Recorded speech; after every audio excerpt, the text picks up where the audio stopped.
Buenas, hoy vamos a hacer algo curioso. Vamos a tirar de un hilo invisible que conecta, bueno, prácticamente todo lo que nos rodea. Un hilo que está tan metido en nuestras vidas que ya ni lo vemos, pero que si de repente desapareciera, nuestro mundo, tal y como lo conocemos, se pararía en seco.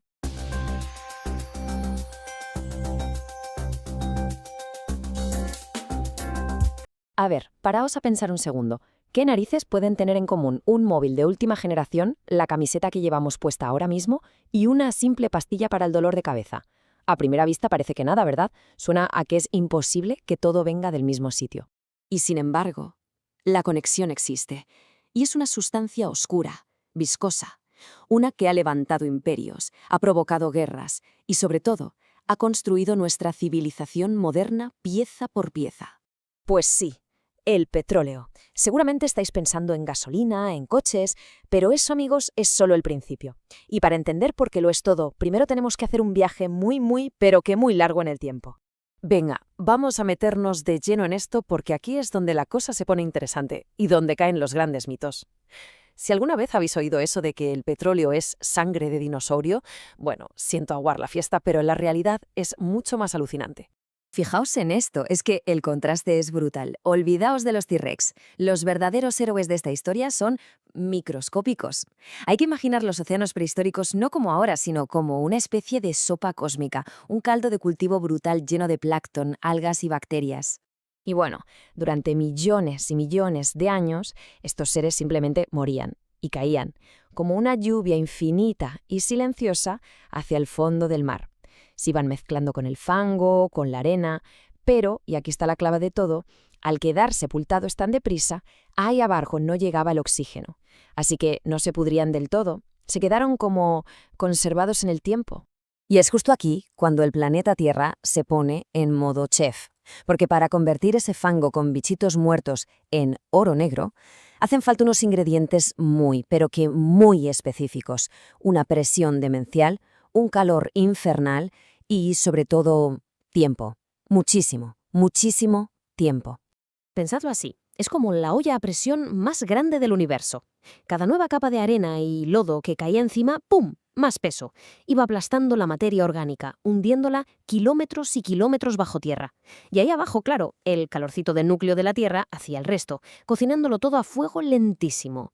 Y ojo, el punto de cocción era súper importante. Si le dabas el calor justo, salía petróleo. Si te pasabas, ¡zas!, gas natural. Y claro, esto no es una receta de 5 minutos. Estamos hablando de una escala de tiempo que es que te explota la cabeza. Para que nos hagamos una idea, mientras los dinosaurios todavía acampaban a sus anchas por el planeta, la mayor parte del petróleo que hoy ponemos en el coche se estaba cocinando.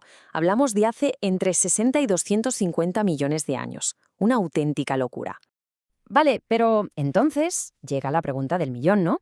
Si los océanos cubrían casi todo el planeta, ¿por qué hay petróleo a las puertas en los desiertos de Oriente Medio? Y no, qué sé yo, debajo de mi casa. Pues, como casi siempre, la respuesta está en las rocas, en la geología. A ver, no vale solo con tener la cocina. Hacía falta una carambola geológica, casi una alineación de planetas. Necesitabas 3 cosas perfectas. Primero, la roca madre, o sea, el sitio con toda la materia orgánica.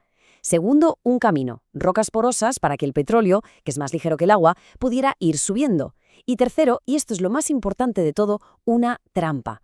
Imaginaos una cúpula de roca que no deja pasar nada, como una tapa. Si esa tapa no existe, el petróleo se escapa y se pierde. Sin trampa no hay tesoro. Y es curioso porque durante la mayor parte de la historia humana el petróleo era eso, una cosa rara que salía de la tierra.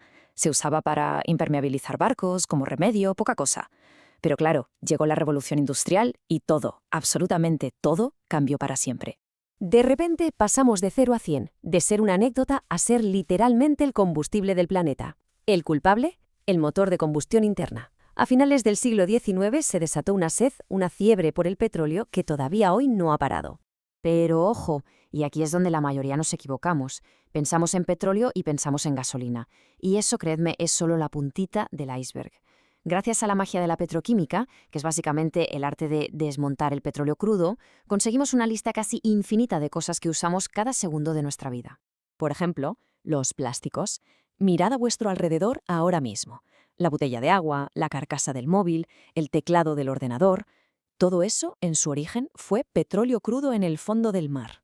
La ropa que llevamos, esa camiseta deportiva tan cómoda, el forro polar que nos abriga, poliéster, nylon, fibras sintéticas, todo viene de ahí. Y esto ya es más fuerte. Las medicinas. Una simple aspirina. Muchos antibióticos. Materiales para prótesis. Necesitan derivados del petróleo para poder fabricarse. La electrónica, por supuesto. Los cables necesitan aislantes de plástico. Las carcasas de los televisores, de las consolas, no existirían sin el petróleo. Y llegamos a lo más loco, y probablemente lo más importante de todo, la comida. ¿Cómo? Pues a través de los fertilizantes sintéticos.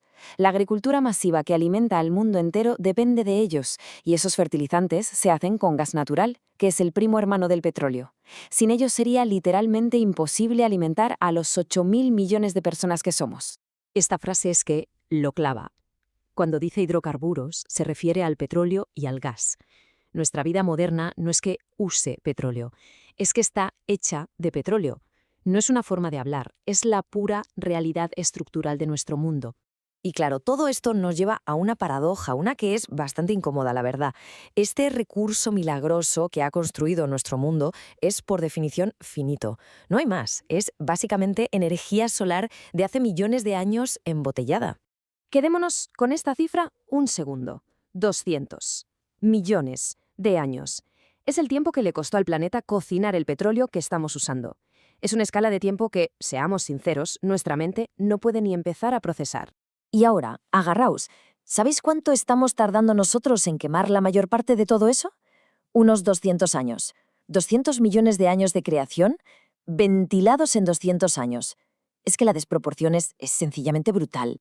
Así que la pregunta final es obvia y nos toca a todos. Hemos levantado un mundo increíble sobre los cimientos de algo que se acaba. ¿Qué va a pasar cuando saquemos la última gota? ¿Estamos realmente listos para lo que viene después? La respuesta, la verdad, la estamos escribiendo ahora mismo entre todos. Pero, ¿qué pensáis? Nos interesa muchísimo saber vuestra opinión. Dejadlo aquí abajo en los comentarios y lo leemos. Nos vemos en el próximo análisis.